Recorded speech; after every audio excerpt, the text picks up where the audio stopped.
नमस्कार।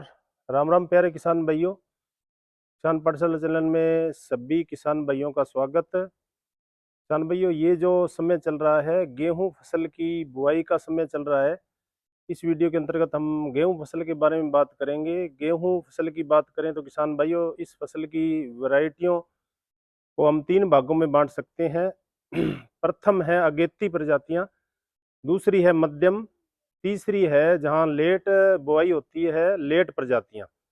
तो इस वीडियो के अंतर्गत हम अगेती प्रजातियों की बात करेंगे। मुख्य मुख्य प्रजातियां हैं जो उगाई जाती है इस समय। भारत देश की बात करें तो लगभग गेहूं की सैकड़ों प्रजातियां हैं, गेहूं की उगाई जाती है। तो अगेती प्रजातियों की बात करेंगे। सबसे पहले हम खेत की तैयारी की बात करेंगे किसान भाइयों। खेत के अंदर ज़्यादातर उर्वरक का इस्तेमाल करने से, ज़्यादा मात्रा में यूरिया डीएपी प्रयोग करने से जमीन की जो 4-5 इंच सतह है उसके नीचे एक हार्ड लेयर सीमेंटीकरण हो जाती है। तो गहरी जुताई जरूर करें, चाहे आप तोता हल चला करके, और खेत के अंदर उस कड़ी सीमेंट की जो परत है उसको आप तोड़ें। और जितनी भी प्रजातियां हैं अधिक उत्पादन वाली हाई यील्डिंग वैरायटी, इनको फर्टिलाइजर मैनेजमेंट की बहुत ही अच्छी जरूरत होती है। अधिक मात्रा में उर्वरक चाहिए किसान भाइयों यदि आप ज़्यादा उत्पादन लेना चाहते हो। और गहरी जुताई करने के बाद में किसान भाइयों, धान उत्पादक किसान विशेष रूप से ध्यान रखें, क्योंकि धान का कचरा जब जमीन में डीकम्पोज होता था उस समय उगाव के बाद में गेहूं के अंदर पीलापन आ जाता है। क्योंकि जमीन के अंदर जितने भी बैक्टीरिया होते हैं, जितना भी फसल अवशेष होता है, उसको जब वो डीकम्पोज करते हैं तो जमीन की सारी नाइट्रोजन अपनी ओर खींच लेते हैं। तो 25 से 30 किलोग्राम प्रति बीघा के हिसाब से धान उत्पादक किसान है यूरिया का जरूर प्रयोग करें। डीबीडब्ल्यू की जितनी भी वैरायटियां हैं, चाहे आपके पंजाब कृषि विश्वविद्यालय से हैं, करनाल अनुसंधान केंद्र है, हरियाणा कृषि विश्वविद्यालय से, जितनी भी हम अगेती प्रजातियों की बुआई करते हैं, सामान्य जो हमारे प्रैक्टिस के अंदर खेतों के अंदर जो उर्वरक काम में लेते हैं, उससे हमें लगभग 1.5 गुना ज्यादा उर्वरक की आवश्यकता पड़ती है। उसके बाद में किसान भाई उर्वरक की बात करें तो डीबीडब्ल्यू की जितनी भी प्रजातियां हैं, 1 एकड़ के अंदर लगभग हमें 1.5 बैग है जो डीएपी की जरूरत पड़ती है। यानी 1 बीघा है तो वहां लगभग हमें 45 से 50 किलोग्राम डीएपी का प्रयोग करना है यदि आप अच्छा उत्पादन लेना चाहते हो। तो जो किसान भाई इन हाई यील्डिंग वैरायटियों में यदि उर्वरक कम रख देते हैं तो उत्पादन हमारा है वो काफी मात्रा में 20 से 25% है जो कम हो जाता है। तो 45 से 50 किलोग्राम डीएपी और 25 किलोग्राम यूरिया आपको बिजाई के समय प्रयोग करना है। इसके साथ साथ में 33% जिंक आती है जो, वो किसान भाइयों 4 किलोग्राम इस्तेमाल करनी है। पोटास है वो 10 से 12 किलोग्राम। सड़ी गली गोबर की खाद 1 ट्राली का आप जरूर प्रयोग करें। इस तरीके से हमें उर्वरक प्रबंधन करना है। उसके बाद में बीज उपचार की यदि अपने बात करें तो जो गेहूं की फसल है उसमें लूज समट है, जौ में भी ये बीमारी आ जाती है। अस्टिलेगोन्यूडा एक कवक होता है, उसके कारण आ जाती है। बाद में बाली के ऊपर काला पाउडर खेत में दिखाई देता है। तो एयरबोर्न बीमारी है ये, सीड बोर्न है, यानी इंटरनली सीड बोर्न। इसका जो कनोडिया स्पोर है बीज के है जो अंदर भ्रूण होता है एम्ब्रियो, उसके साथ में चिपके रहता है। तो इसके बीज उपचार के लिए किसान भाइयों आप रेक्सिल दवा काम में ले सकते हो। टेबुकेनाजोल 1 ग्राम दवाई है प्रति केजी सीड के हिसाब से। या किसान भाइयों आप विटावेक्स दवा ले सकते हो 2 ग्राम प्रति किलो बीज के हिसाब से।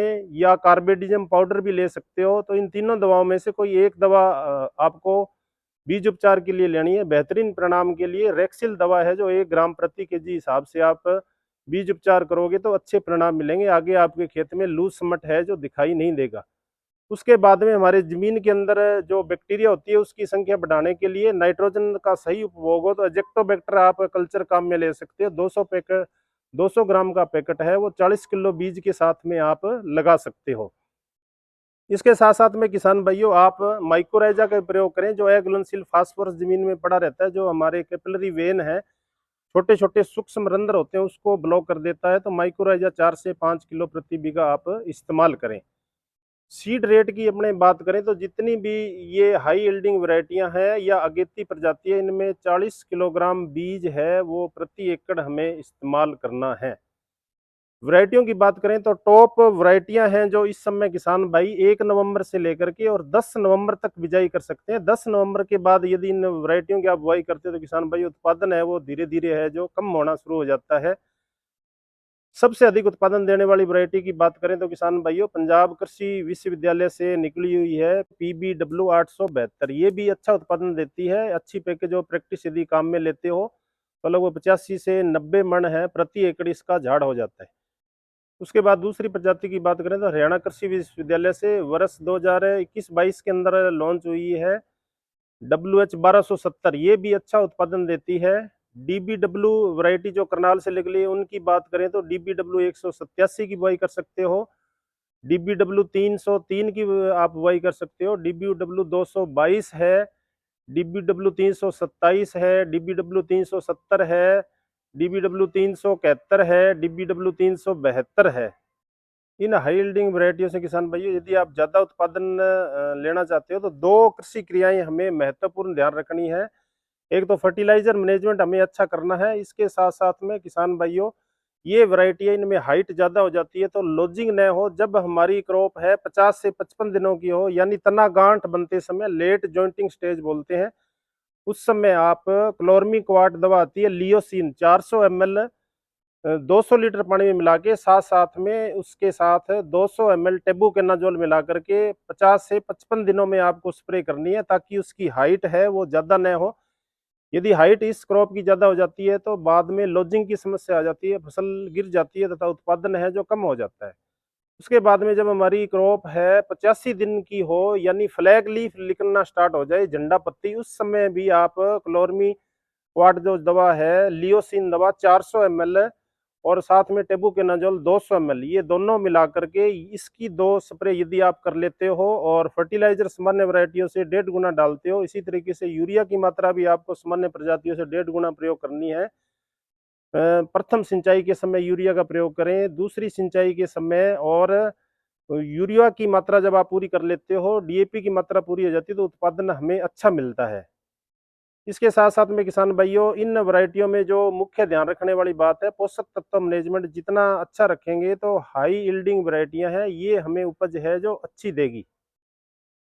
तो इस वीडियो के अंतर्गत किसान भाइयों हम अगेती प्रजाति है जो 1 नवंबर से लेकर 10 नवंबर तक आप बुआई कर सकते हो उनके बारे में बात कर रहे थे। हरियाणा कृषि विश्वविद्यालय है, पंजाब कृषि विश्वविद्यालय, हमारा गेहूं जो अनुभाग करनाल है वहां से निकली हुई वैरायटियों की बात कर रहे थे। तो इनमें दो मुख्य जो हमने बातें बताई थी उर्वरक नियंत्रण और साथ साथ में हाइट इनका तना जितना मोटा रहेगा मजबूत रहेगा थोथा नहीं होगा।